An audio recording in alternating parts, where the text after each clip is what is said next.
Surprise, bonjour.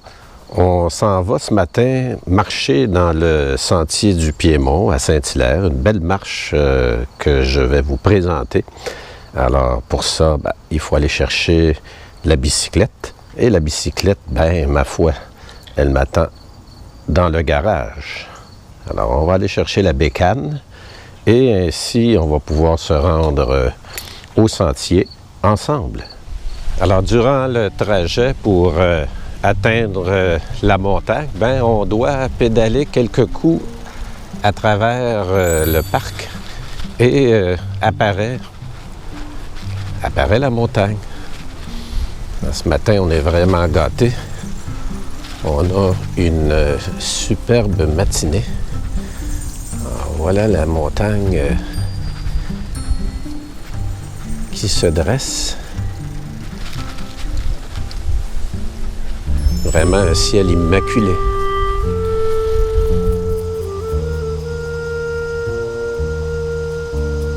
On arrive à l'entrée du sentier, comme le panneau, l'écriteau peut le préciser. Le piton est là, la montagne. Alors, il a fallu monter quand même une bonne côte à bicyclette pour mériter la randonnée. Alors, on va aller garer la bécane et ensuite entamer la marche. On va s'approcher donc du schéma de l'itinéraire. Donc, nous, évidemment, on prend le côté bleu qui est gratuit. Et on est ici, manifestement. Donc, on va marcher tout ça et se rendre à l'autre bout, au chemin Rouillard, et faire le retour. On fait le retour, mais juste un peu plus loin, donc à l'accès au chemin Ozias-le-Duc.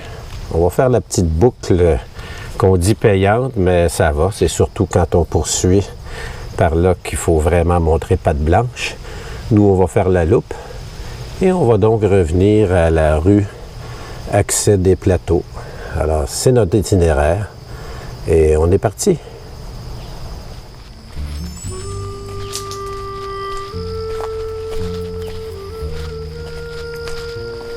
Alors ici, on arrive à une intersection. Et nous, on va tourner à gauche, puisqu'on se rend vers le chemin Rouillard. Mais la pente qu'on observe du côté droit, on va la refaire mais au retour. Donc, dans l'immédiat, on tourne à gauche. Alors, ça et là, tout au long du parcours, on a quelques écriteaux qui nous invitent à respecter l'environnement. Alors, idéalement, c'est de ne pas y aller. Et ici, vous avez des marches qui ont été installées par la ville. Alors ça a été posé. Ça a été posé cet été. C'est tout frais, tout frais. Alors, à des endroits où on estimait la pente trop abrupte, on a décidé d'installer des marches, mais pas partout parce que c'est un sentier, c'est pas une promenade.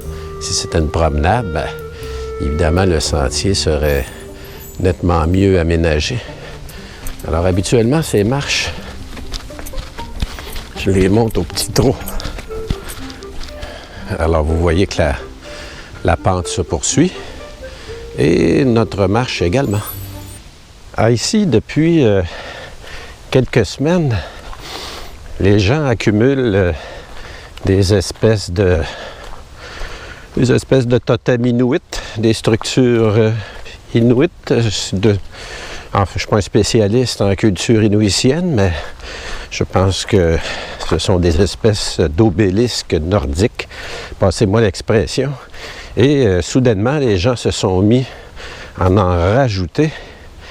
Alors, voyez ce que ça donne. Il y en a littéralement une orgie. Alors, je suis sur le point d'appeler ce caillou au vœu. Est-ce que les gens en formuleraient un en installant toutes ces petites structures?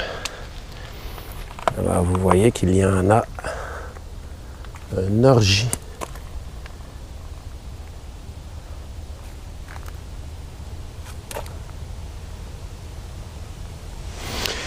Alors, on voit que la ville a aménagé des espèces de petits ruisseaux parce qu'au printemps, ça ruisselle justement. Alors, au printemps, là, ça coule beaucoup. On entend les chutes qui dévalent de la montagne. Alors, il faut que cette eau passe quelque part et on a installé ces genres de passages un peu partout sur le sentier. Et on a aussi installé, on va aller voir ça un peu plus loin, des ponceaux. Est-ce qu'on appellerait ça comme ça? Je sais que pour les véhicules automobiles, on appelle ça des ponceaux, mais j'ai envie de dire ça pour les marcheurs aussi.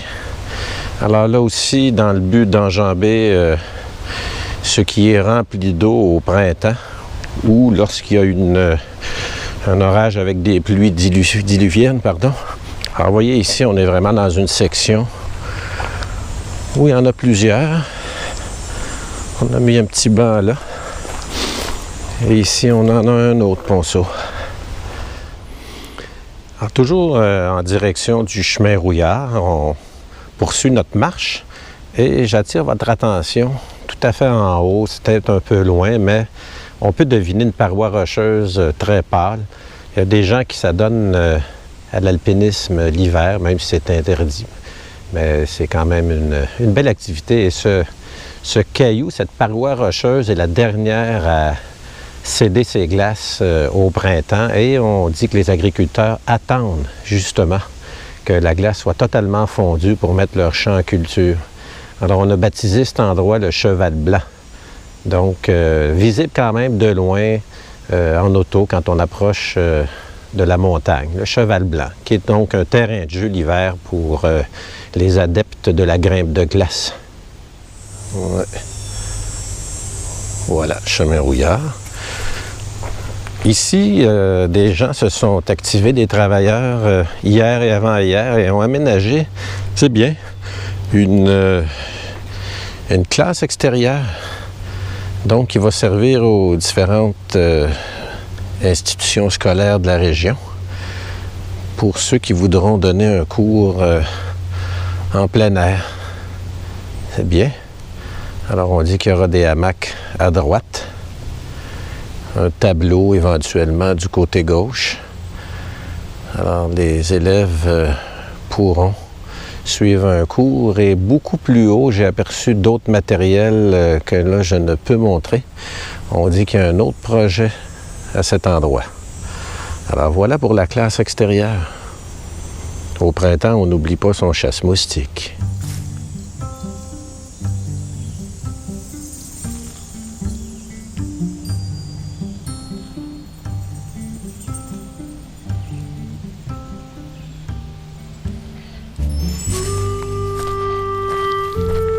Alors, nous voilà au terme du sentier du Piémont, du moins du côté de la rue Rouillard. On va descendre jusqu'au panneau. On n'en a pas beaucoup qui commencent de ce côté, probablement faute de stationnement.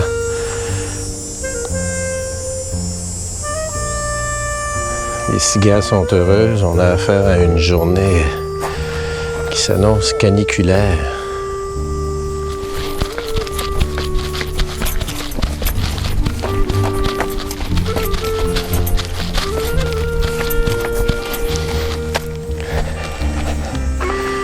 Alors ça, c'est mon arbre, vieille branche, que je touche depuis plus d'1 an, hiver comme été. Habituellement, c'est l'endroit où je fais mon territoire. Je pense que je vais vous éviter la séquence.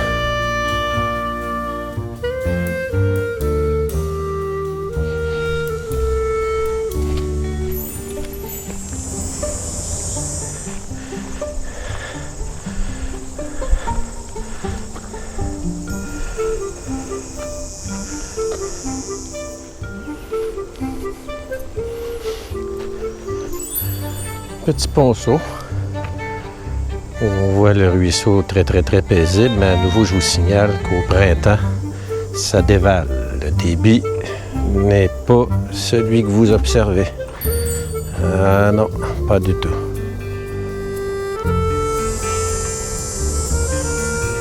Alors, 0,1 km plus tard, ben, on arrive au bout du sentier du Piémont, c'est-à-dire à l'accès Audias-le-Duc.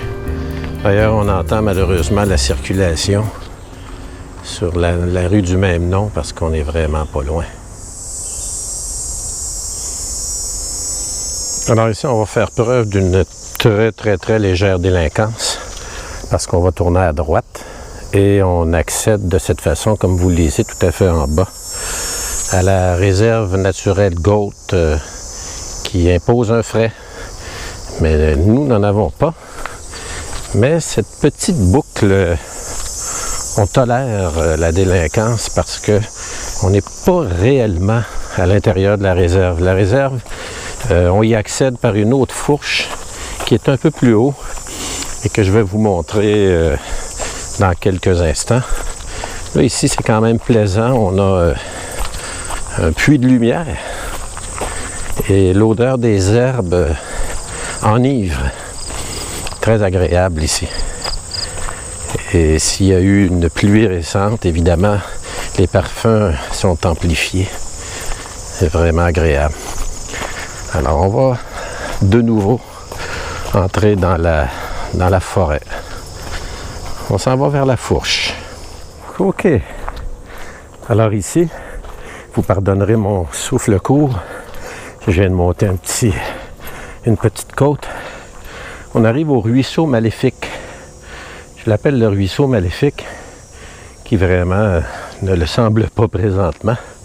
Mais au printemps, on peut tout simplement pas le traverser. Les flots furieux l'interdisent. L'hiver, évidemment, là c'est gelé et ça se traverse facilement. Mais voilà, étant donné que son débit peut vraiment changer, je l'ai baptisé le ruisseau maléfique. Alors normalement, il faut enjamber les cailloux que vous observez pour réussir une traversée à sec. Mais là, comme justement il l'est, ben, on peut passer ici. Alors, vraiment, très facile comme traversée. Voilà, pas plus compliqué que ça. Le ruisseau maléfique. Alors, nous voici à la dite fourche qui mène réellement dans la réserve faunique, dans la réserve naturelle Gault, telle que vous pouvez le lire. Et là, vraiment, vous avez des surveillants qui vont vous intercepter afin de montrer patte blanche, hein, que vous avez payé les frais d'accès. Alors, nous, évidemment, on est honnête et on ne tentera pas de s'y engouffrer sans payer. Alors, on va poursuivre donc dans la portion de sentier qui est accessible instantanément et gratuite. Bon, alors je parlais tantôt d'un accès gratuit, de la vraie poésie, hein? Alors, les joies du direct, j'aurais plutôt dû parler d'un accès gratuit et instantané. Voilà, l'erreur est réparée.